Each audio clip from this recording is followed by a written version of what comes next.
അതേസമയം ശബരിമലയിലെ സ്വർണ്ണക്കൊള്ളയിൽ പ്രത്യേക അന്വേഷണ സംഘത്തിന് ദേവസ്വം ബോർഡ് പരാതി നൽകിയിട്ടുണ്ട്. പോലീസ് ആസ്ഥാനത്തെത്തിയാണ് ദേവസ്വം കമ്മീഷണർ പരാതി നൽകിയത്. സ്വർണ്ണത്തട്ടിപ്പിൽ അന്വേഷണം വേണമെന്നാണ് പരാതിയിൽ ആവശ്യം. സിജോ വി ജോൺ വിവരങ്ങൾ നൽകാനായി ചേരുന്നുണ്ട്. സിജോ, ഇതിപ്പോൾ ദേവസ്വം കമ്മീഷണർ നേരിട്ടെത്തി പരാതി നൽകിയിരിക്കുന്നു എന്നാണ് മനസ്സിലാക്കുന്നത്. പരാതിയിലെ ആവശ്യങ്ങൾ എന്തൊക്കെയാണ്?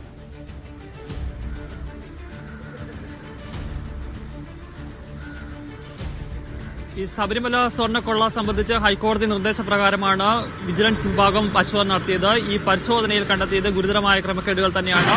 ഈ ദ്വാരപാലക ശില്പത്തിന്റെ പാളികളിൽ നിന്നും അതോടൊപ്പം തന്നെ ശ്രീകോവിലിലെ കട്ടിലയിൽ നിന്നും ഉൾപ്പെടെ വസ്തുക്കൾ കൊണ്ടുപോയി അതിൽ നിന്ന് സ്വർണ്ണപ്പാളികളിൽ നിന്ന് സ്വർണം അപഹരിച്ചതായാണ് കണ്ടെത്തിയിരിക്കുന്നത്. ഈ സാഹചര്യത്തിലാണ് ഈ സംഭവത്തെക്കുറിച്ച് സമഗ്രമായ അന്വേഷണം വേണമെന്ന് ആവശ്യപ്പെട്ടിരിക്കുന്നത്. നമുക്ക് ലഭിക്കുന്ന വിവരമനുസരിച്ച് പോറ്റിയെ പേരെടുത്ത് പറഞ്ഞുകൊണ്ടാണ് അവർ കൊണ്ടുപോയി അത്തരത്തിൽ പണം തട്ടി എടുത്തു, അല്ലെങ്കിൽ ഇത്തരത്തിൽ സ്വർണം കൊണ്ടുപോയി പണം തട്ടി അത് ലാഭം ഉണ്ടാക്കി എന്നുള്ള കാര്യമാണ് പറഞ്ഞിരിക്കുന്നത്. എന്തായാലും ഇനി തുടർ നടപടി എന്ന് പറയുന്നത് അധികം വൈകാതെ തന്നെ ഈ പരാതിയുടെ അടിസ്ഥാനത്തിൽ FIR രജിസ്റ്റർ ചെയ്യും. ആരൊക്കെയാവും കേസിൽ ആദ്യത്തെ പ്രതികൾ എന്നുള്ളത് തന്നെയാണ് ഏറ്റവും പ്രധാനപ്പെട്ട കാര്യം. പോറ്റി എന്തായാലും പ്രതിയാവും നടത്തിയ യാതൊരു സംശയമില്ല. അതോടൊപ്പം തന്നെ മുരാരി ബാബുവും പ്രതിയാവുന്നുള്ള കാര്യത്തിൽ ഉറപ്പാണ്. കാരണം രണ്ടുപേരാണ് ഇതിന്റെ മുഖ്യ ഇടനിലക്കാരായി പ്രവർത്തിച്ചതെന്നുള്ളതാണ് പ്രാഥമികമായ രീതിയിലുള്ള കണ്ടെത്തൽ. മറ്റേത് ഉദ്യോഗസ്ഥരിലേക്ക് ഈ അന്വേഷണം പോകും ഉൾപ്പെടെയുള്ള കാര്യങ്ങളിലേക്ക് ഇനിയും കണ്ടെത്തുന്നുണ്ട്. പ്രാഥമികമായി തന്നെ FIR രജിസ്റ്റർ ചെയ്യും. അതിനുശേഷമായിരിക്കും ഉദ്യോഗസ്ഥരെ ചോദ്യം ചെയ്യുന്ന ഉൾപ്പെടെയുള്ള നടപടികളിലേക്ക് പോകുക. എന്തായാലും അതിവേഗം തന്നെ പ്രത്യേക അന്വേഷണ സംഘം നീങ്ങുകയാണ്. ഈ ഒരു സാഹചര്യത്തിലാണ് ഇതുമായി ബന്ധപ്പെട്ട് നേരിട്ട് പരാതി നൽകാൻ വേണ്ടി ദേവസ്വം കമ്മീഷണർ തന്നെ എത്തിയത്. അല്പസമയം മുമ്പ് അദ്ദേഹം എത്തി പരാതി നൽകുകയും മടങ്ങുകയും ചെയ്തു. സിജോ, ഇനിയിപ്പോൾ ഈ പ്രത്യേക അന്വേഷണ സംഘത്തിന്റെ അന്വേഷണം ഏത് രീതിയിലായിരിക്കുമെന്ന് തന്നെയാണ് അറിയേണ്ടത്. ഇന്നിപ്പോൾ ദേവസ്വം വിജിലൻസിന്റെ കണ്ടെത്തലുകളൊക്കെ നമുക്ക് ലഭ്യമായിട്ടുണ്ടായിരുന്നില്ല. ഏറ്റവും പ്രധാനമായും പറയുന്നത് ഈ സ്വർണ്ണത്തിനൊപ്പം ചെമ്പും ഉണ്ണികൃഷ്ണൻ പോറ്റി മുക്കി എന്നുള്ളത് തന്നെയാണ്. അങ്ങനെയാണെങ്കിൽ ഈ സ്വർണ്ണപ്പാളികൾ വിറ്റിരിക്കാമെന്നുള്ളൊരു നിഗമനം തന്നെയല്ലേ ഉള്ളത്?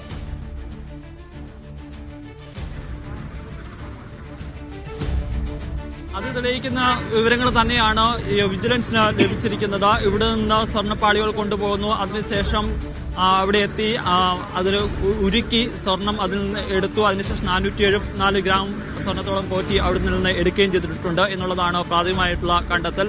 എന്തായാലും വിധത്തിൽ സമഗ്രമായ അന്വേഷണം ഉണ്ടാകുന്ന തരത്തിൽ സംശയമില്ല. സ്വർണം അതിന്റെ എവിടേക്കാണ് ഇത് ഒരുക്കിയത്, എന്തൊക്കെ നടപടികളാണ് നടന്നിട്ടുള്ളത്, അതോടൊപ്പം തന്നെ ഏതൊക്കെ ഉദ്യോഗസ്ഥരാണ് ഇതിന് ഒത്താശ ചെയ്തിട്ടുള്ള ഉൾപ്പെടെയുള്ള കാര്യങ്ങളിലേക്ക് പോകേണ്ടതുണ്ട്. ഇപ്പോൾ ഒരു ഉദ്യോഗസ്ഥനെ മാത്രമാണ് ഇതുമായി ബന്ധപ്പെട്ട് സസ്പെൻഡ് ചെയ്തിട്ടുള്ളത്. അത്തരം നടപടികൾ വന്നിട്ടുള്ളത്. അത് ആ ഒരു ഉദ്യോഗസ്ഥരിൽ മാത്രം തരികയില്ല. കാരണം അതുമായി ബന്ധപ്പെട്ട് തുടർ നടപടികൾ സ്വീകരിച്ചിട്ടുള്ള മറ്റു ഉദ്യോഗസ്ഥരുണ്ട്. ആ ഉദ്യോഗസ്ഥരിലേക്കും സ്വാഭാവികമായും അന്വേഷണം പോകും.